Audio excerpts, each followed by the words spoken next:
Welcome to the MAM Journals. Today I'm going to be talking about the Royal Enfield Himalayan Scram 411. And before I actually sort of go into what we're going to cover in the video, I'd just like to express my thanks to King's Two Wheel Centre in Kidlington for their loan of the bike. They've been very generous. I've managed to ride the 350s, both the Classic and the Meteor. They let me have goes on the Interceptors and the GT, and this is my first ride on the 411cc single. So whilst I'm very grateful for them actually lending me the bikes, I'm also very appreciative of the fact that they've never once attempted to tell me what to say in any shape or form. They're very comfortable that I do the reviews in a way that's a real world review, in so much as I just talk about it how I feel in the real world. So I hope you do find them useful, and I hope that you enjoy this review.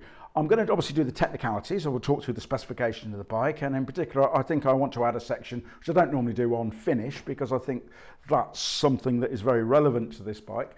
I'm going to talk about how I got on riding it, and then finally I'm going to make some concluding comments, and I'll probably include something about who do I think would actually enjoy riding and owning this bike. Hope you enjoy the video.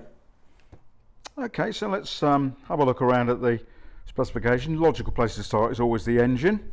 It's a 411cc, as the side panel sort of suggests really. It's a 4-stroke air-cooled single. It's got an oil cooler on it as well. It produces, depends how you think about your power really, 17.88 kilowatts at 6,500 revs, or if you think in old money, that's 24 brake horsepower. That's about 20% more than the 350s, which are actually 349s.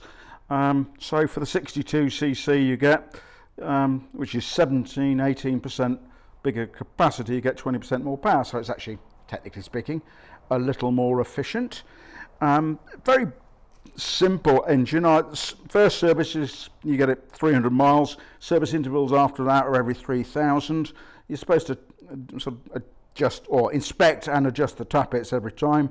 Semi-synthetic oil, and I think it's a bike you could probably do a bit of self-servicing on if you were that way inclined. I don't think it's too complicated to work on. And it's a nice soft tune engine, and by that I mean it doesn't, you don't feel that you're overworking it or over revving it as you're riding, and quite a nice sort of soft burble sound to it as it goes. It's not raucous or anything of that type. In terms of suspension, it's fairly basic, although the bike, as you can tell by the looks, it sort of looks a bit off-roadery, and you can take them off-road, and I'll touch on that a bit later. But don't be confused. This is not a competition off-road bike. I'll give you sort of a comparison with it. Suspension travel on that, no adjustment on it. As you can see there, that's the front is what it is, and that will give you about 180 mil of travel on it. But if I told you that a KTM 300, a competition bike, has 300 mil of travel, it'll give you some sort of idea of what a proper off-roader will do. Like its brother, the Pure Himalayan, it's got monoshock on the back, so it's not a traditional sort of retro bike styling, and again very little adjustment on that, in that you can do preload on the spring down the bottom there, but there's no other further adjustment on it in terms of that. It's not harsh. It's quite, I actually think it's perfectly capable for the bike and for the purposes that it's designed to do. And as I say, I'll talk about riding it off-road in a moment, because I did do a little bit. Its seat height, people have talked about it being 795 mil. According to the handbook, it's 800 millimeters. Not that there's much difference, in fairness.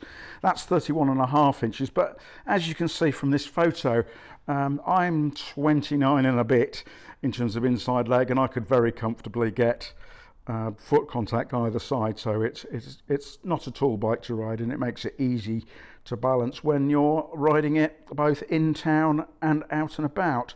Its weight is it's 194 kilos if you think in kilos, but again, if you think in old money, that's 426 pounds.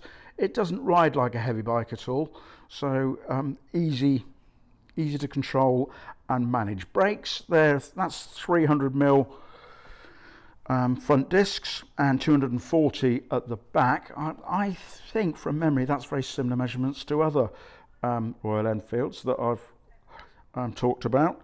So I should think they're getting some economies of scale there by just using similar brakes. It's what they call it dual channel ABS, which in English means that both brakes panic together. So when you pull the ABS on, they're linked, and you won't get the front controlled while the back isn't. So that's quite a standard safety system now, and it works very well. The brakes aren't harsh or sharp; they're nice and progressive. So you get the feel gradually as you go with it. Nice, again, makes it easy to ride. Let's talk about the finish of the bike, and I think it's a utility bike, and I think they deliberately built it this way. It's not, some of the Royal Enfields are very traditional looking and retros.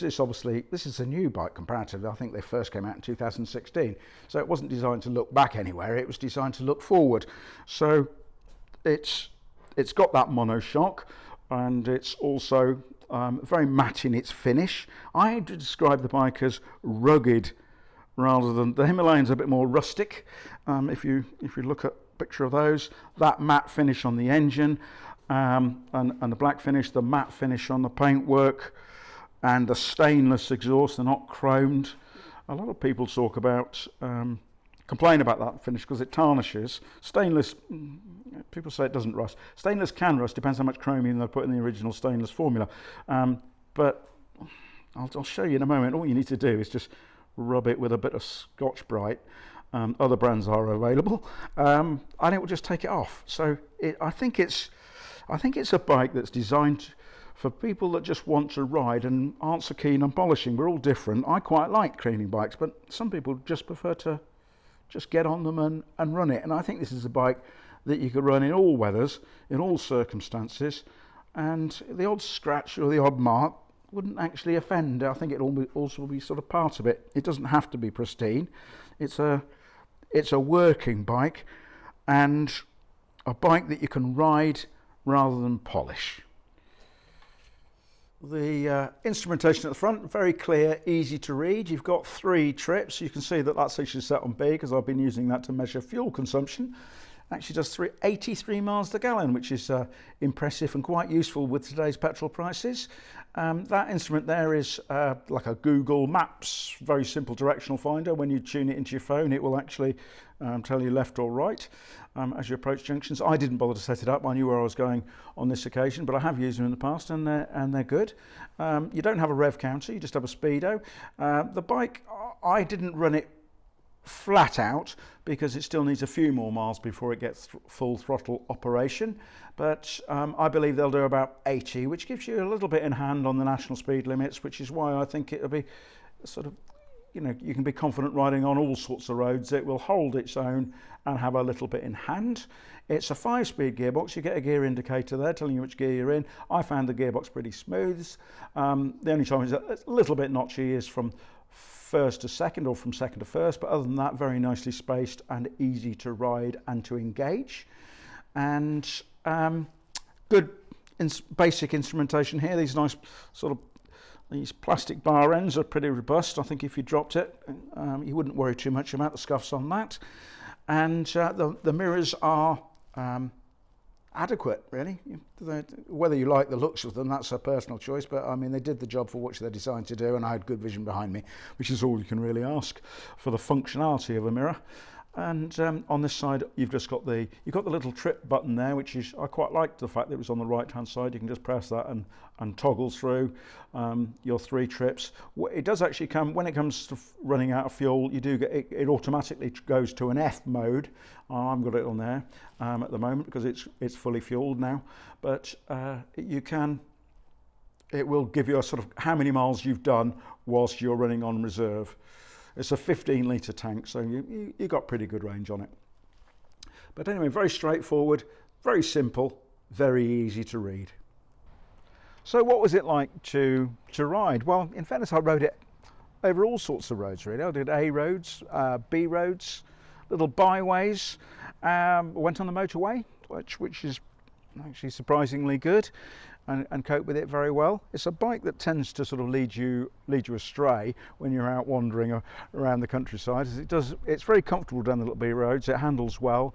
Tyres were fine. I actually like one thing different between this and the Himalayan, its brother, is it's actually got a 19-inch wheel, which makes it slightly better on the road. The 21-inch of the Himalayan is probably better off-road, so if you're looking at a bike which is more off-road biased, then the straight Himalayan might be a more obvious choice. But as a bike that I rode in all circumstances, I found it very good. Clearly it's not brilliant at any of them, but it's competent at all of them. So I think that the use of this vehicle and how you could use it is an all-rounder. You could commute on it very comfortably. It's really easy to drive to ride in traffic. I actually took it into the centre of Oxford during rush hour just to see what it was actually like, to filter and all the rest, and it really is very comfortable and easy to manoeuvre. Engines it does feel significantly more peppy than the 350, so you've got that bit more, because I wasn't tempted to take any of the 350s on the motorway, but I did feel that I could do it with this and hold my own in traffic.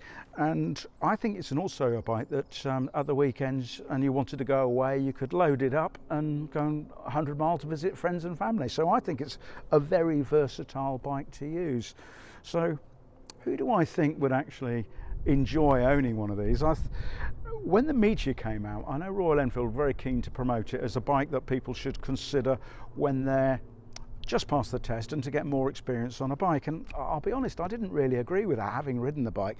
I thought that bike was aimed better at the more mature market, where people had seen it all and done it all, and really looking for something to gently cruise, but a leisure bike, although it is very comfortable and easy to ride. This bike, I think, actually, if you're a recently qualified rider and you want something that does everything for you, and you can do a little bit of green off laning as well occasionally at the weekend, then I think this would hit the bill.